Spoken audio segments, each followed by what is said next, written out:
like it. Got that good soul in my feet. I feel that hot blood in my body.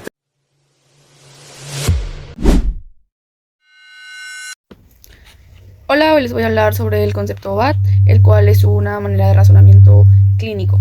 El método BAT fue creado por la pareja Bobat en la década de 1940, más específicamente en 1944. Este método inicialmente fue creado para niños o utilizado para niños con parálisis cerebral infantil, pero poco a poco se fue descubriendo que también tiene efecto en adultos. En la actualidad este método se puede utilizar tanto en jóvenes y niños como en personas adultas.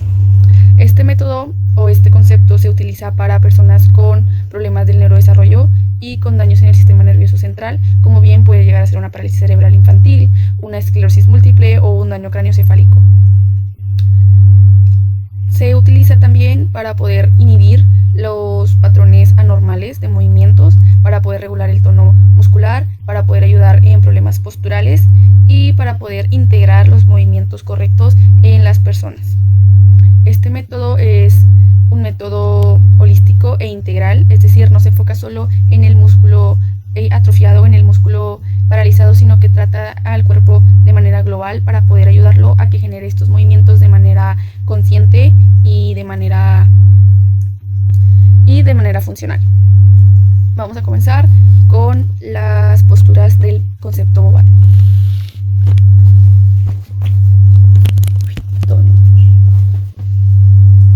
El concepto Bobat se va a trabajar en 4 posturas principalmente, las cuales son decúbito supino, decúbito prono, 4 puntos y con pelota. Para la primera postura en decúbito supino se va a pedir al paciente que se recueste. Hay que tomar en cuenta que hay pacientes que pueden llegar a tener más movimientos que otros. Se pueden realizar estos movimientos de manera pasiva o de manera activa, dependiendo del caso. En este caso yo voy a realizar el movimiento de flexión de cuello de manera simétrica, es decir, de manera lineal. Después se va a realizar la flexión de cuello de manera asimétrica en diagonal. Se va a iniciar de un lado y se va a realizar la flexión hasta terminar en el hombro contralateral. Se realiza de un lado, se hace la flexión hacia el otro lado. Para la siguiente postura se va a pedir al paciente que se coloque en decúbito prono o en postura Poppy. Se va a realizar el mismo movimiento de flexión y extensión de cuello de manera simétrica, para después hacerlo de manera asimétrica en diagonal.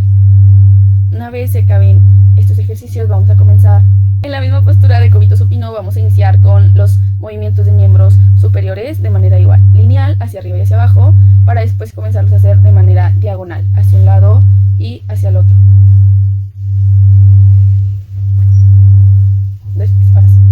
Después, en esta misma posición de Poppy, se van a comenzar con los movimientos de los miembros superiores de manera diagonal, de manera lineal simétrica, para después realizarlos de manera diagonal.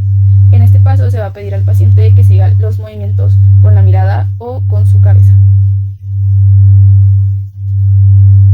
Para la tercera postura en 4 puntos se va a comenzar igual, pidiendo al paciente o haciendo la flexión y extensión del cuello de manera lineal, para después pasar a hacerla de manera diagonal asimétrica.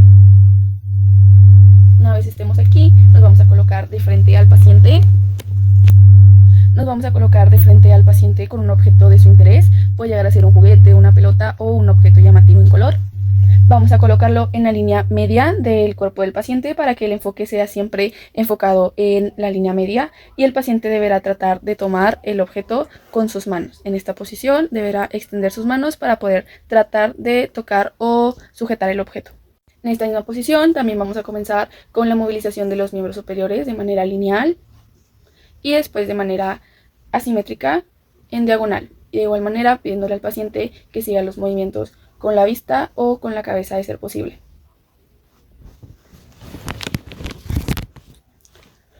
Para la siguiente postura en pelota se va a colocar al paciente sobre la pelota acostado. Se van a realizar los movimientos de flexión y extensión del cuello para poder después movilizar los miembros superiores de manera lineal simétrica, de manera asimétrica pidiéndole al paciente que siga estos movimientos con la cabeza. Después, sobre la misma pelota se pueden realizar movimientos lineales hacia adelante y atrás y movimientos diagonales hacia adelante y atrás de igual forma. Después vamos a pasar con las posturas de inhibición. La primera postura se va a realizar en decúbito supino. se va a tomar el cuello del paciente junto con su cabeza y se va a hacer una flexión para después tomar sus miembros inferiores y juntarlos. La segunda postura es con el paciente en decúbito prono con todas sus extremidades extendidas. La tercera postura es el paciente sobre sus talones con rotación interna en los pies, es decir, hacia adentro.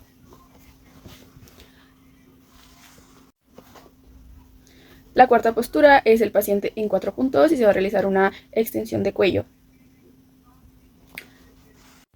La quinta postura es el paciente sentado sobre sus rodillas. Se va a colocar presión sobre los glúteos para que el paciente pueda moverse a la tercera posición. Siguiente postura, el paciente en sedestación con ave de cadera. Se va a colocar las manos en las rodillas para hacerlas hacia abajo. Última postura es el paciente en bipedestación en posición de marcha, es decir, con un pie hacia adelante, y se va a realizar una descarga de peso en la pierna delantera. Aquí lo podemos ver de manera lateral, se va a realizar una descarga de peso sobre la pierna delantera. Y pues estas serían las posiciones del método Bobat, espero les hayan ayudado y sería todo de mi parte. En el método Bobat hay contraindicaciones absolutas, las cuales son cuando el paciente tiene enfermedades cardiovasculares severas, cuando el paciente ha tenido trombosis o tiene trombosis, cuando ha tenido hemorragia recientemente, también si el paciente tiene alguna enfermedad oncológica, es decir, derivada de hongos, o si tiene una herida infecciosa activa. Después también tenemos las contraindicaciones relativas, que son cuando nuestro paciente está durante la etapa de embarazo, no se puede realizar este método. También cuando el paciente tiene algún dispositivo electrónico implantado, como podría ser en pacientes cardiovasculares marcapasos. Y también cuando el paciente tiene material de osteosíntesis dentro del cuerpo, es decir, material de metal incrustado. Y ahora, referente a los cuidados que se debe tener en este método, son principalmente enfocados al paciente. Se debe realizar una evaluación previa al método para saber qué condiciones tiene el paciente y qué necesitamos mejorar. En base a esto, los cuidados que se debe tener son que esté el método individualizado hacia el paciente, que se enfoque en lo que necesita, que esté contextualizado en la terapia y el entorno del paciente, también que se tenga un control postural y también que se realicen los movimientos correctamente.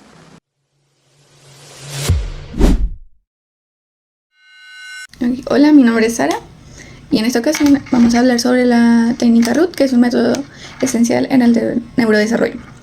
Este método se fomenta en la estimulación del neurodesarrollo motor, que actúa directamente sobre los receptores cutáneos, provocando respuestas a nivel tono muscular y sensitivo. Su principal aplicación es en pacientes que presentan alteraciones del tono, ayudando a controlar la espasticidad, que es el exceso de tono, o la hipotonía, que es el bajo tono. Y para esta técnica podemos utilizar varios instrumentos de estimulación, como pueden ser cepillos con cerdas suaves, un martillo de reflejos y un instrumento para generar vibración, que puede ser la mano, y hielo. Pues bien, esa es la técnica RUT, que se usa casi siempre en niños que tienen problemas en el neurodesarrollo, entonces se usa en neurorehabilitación. Este tipo de estimulaciones se pueden combinar con otras, pero debemos ser cuidadosos porque el sobreestímulo puede afectar más al paciente. Para la vibración, que muchas veces usan percutores, el músculo debe estar estirado, debe estar siempre en estiramiento. Esta técnica facilita la activación e incrementa la fuerza y puede ayudar a superar la inhibición del músculo. El golpeteo puede usarse un martillo de reflejos o bien la mano. La fuerza del golpe debe ser considerada y ajustada según el paciente, o sea, dependiendo el paciente, tú haces el golpeteo, ya sea con la mano o martillo de reflejos. El cepillado también puede ser suave o más fuerte, dependiendo del tipo de cerda que vamos a usar, por decir esta.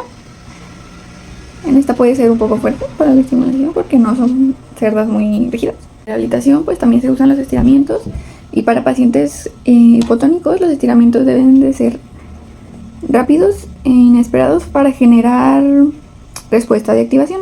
En contraste, las personas con espasticidad, los estiramientos deben ser muy lentos y completos para buscar una inhibición del tono muscular.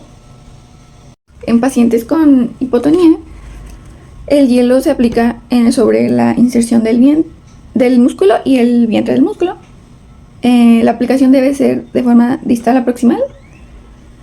Y en pacientes espásticos, el hielo debe provocar una inhibición, lo cual típicamente después de 30 segundos. En pacientes espásticos debe ser la aplicación proximal a distal, por decir en este paciente. Proximal, distal, que es la forma más alejada. Debemos cuidar la piel, ya que la aplicación del hielo puede provocar quemaduras si se aplica erróneamente.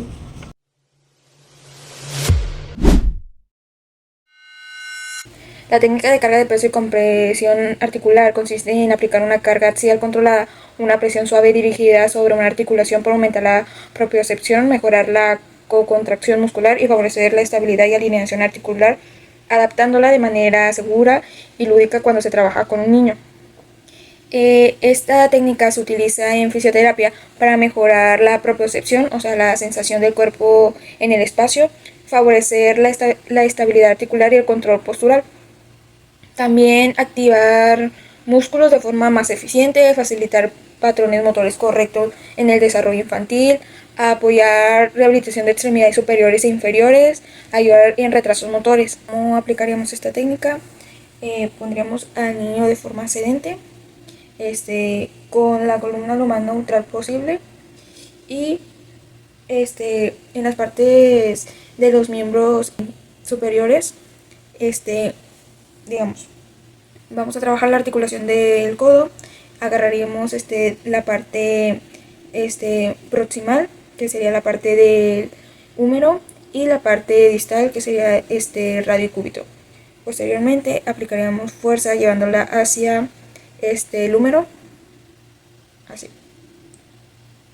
El radio y cúbito lo llevaríamos hacia el húmero aplicando fuerza moderada, y ahí la podríamos dejar de 2 a 3 segundos, 1, 2 y regresaríamos.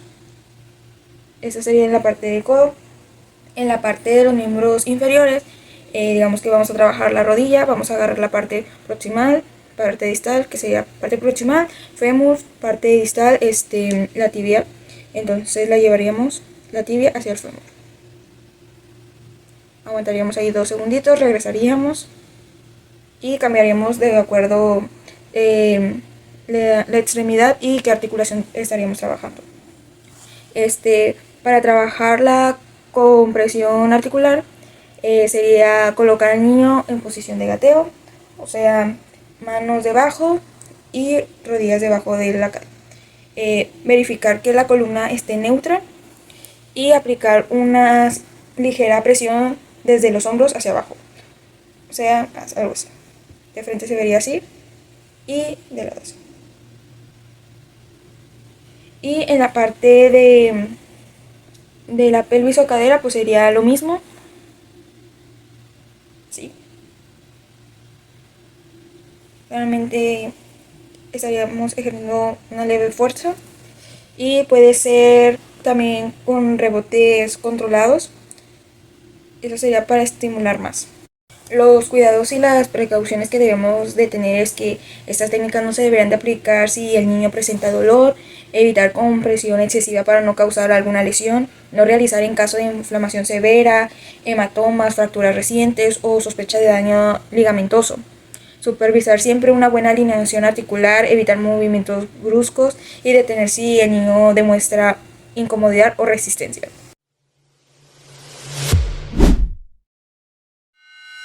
El método de puntos claves proximales. Para este tendremos a nuestro pacientito sentado así en alguna basecita, inclinando sus rodillitas así, de esta manera. Para lo siguiente necesitamos poner nuestras manos en lo que es el tórax posterior y anterior, llegando a casi lumbares, ¿ok? De esta manera realizaremos una inclinación. Es importante hacer la inclinación para así lograr una biperestación y así mantener una buena postura o un buen equilibrio en sus piecitos, ¿ok? Otro punto clave es que la marcha no tiene que ser ni tan larga ni tan corta para así pues tener una buena coordinación y un buen equilibrio. Ok, ya teniendo así al pacientito, sosteniéndolo, haremos que se levante, obviamente también aplicando poquita fuerza, Y ya de esta manera, así paradito, lo sostendremos de lo que son los brazos o las muñecas, para así que él pueda hacer un deslizamiento de cadera, como será pues mover un poquito su piernita así, para así poder mover el miembro inferior, ya sea derecho o izquierdo, y así del otro lado. Y así poder caminar. Y listo, ya sería todo por el método. El control de puntos claves proximales es parte del enfoque BOBAT. Se utiliza para mejorar la postura y la calidad del movimiento del paciente con alteraciones neurológicas. La terapia guía al cuerpo desde las zonas como la pelvis hasta los hombros para regular el tono muscular y estabilidad. Facilita movimientos funcionales como sentarse, girarse o iniciar la marcha. Esta técnica ayuda a reducir las compensaciones y organizar mucho mejor el tronco y favorece la percepción corporal, a lo que mejora el control motor y la seguridad del paciente. Antes de movilizar, es importante que el paciente esté bien alineado y en una posición estable. También se necesita la supervisión constante y adapta la dificultad de movimiento según la capacidad en casos como hemiplegia o espasticidad. Se deben evitar tracciones del hombro y estímulos rápidos que aumenten el tono. La comunicación clara ayuda a mantener al paciente seguro y participando con el movimiento.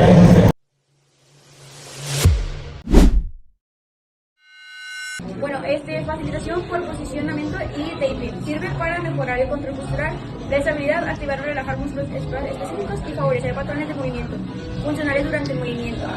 ¿Cómo se hace esto? Se hace a través de posicionamiento, que colocamos al paciente frente a una postura alineada que dé facilitamiento al movimiento deseado.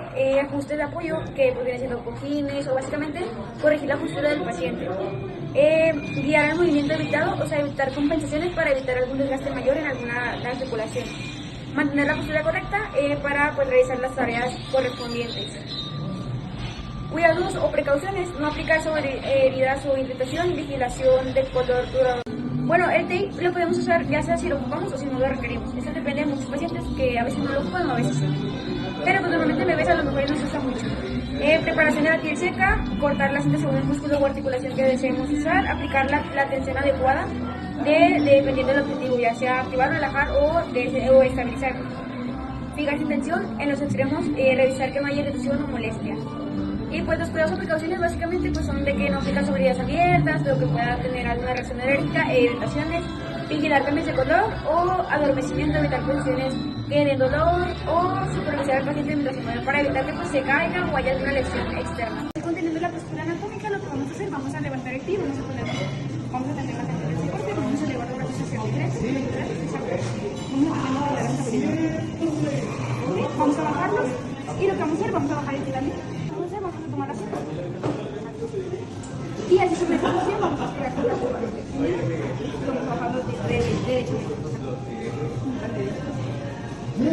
Vamos a hacer el otro. Bueno, nos vamos a tener que esperar un poco en el respaldo. Vamos a levantar la mirada hacia el frente, los brazos van a estar a los costados. Vamos a separar las piernas y vamos a poner exactamente así. Y pues básicamente vamos a empezar a hacer unas tareas específicas para poder tener una mejor estabilidad. Vamos a ponernos de pie. Y vamos a lo que vamos a hacer, vamos a caminar sobre una misma línea o sobre nuestra derecha, mantener una postura derecha y girar hacia frente. Continuando con la tarea específica que teníamos que hacer, lo que vamos a hacer es que vamos a extender la rodilla. Trabajamos despacio, mantenemos la postura y la mirada hacia frente. Y vamos a hacer lo mismo con la otra. Unos cuidados o precauciones que pues serían no aplicar sobre heridas o alergias e irritaciones, ya que el tape pues puede causar más irritación. Vigilar cambios de color o en adormecimiento, porque pues también puede que la piel sea muy sensible o en algunos casos pues de reacciones alérgicas. Evitar posiciones que causen dolor o fatiga, porque pues también podemos compensar y pues lo que tenemos que evitar es seguir compensando. Retirar el tape si hay algún dolor o incomodidad y supervisar al paciente mientras se mueva, para evitar que pues se vaya a lesionar.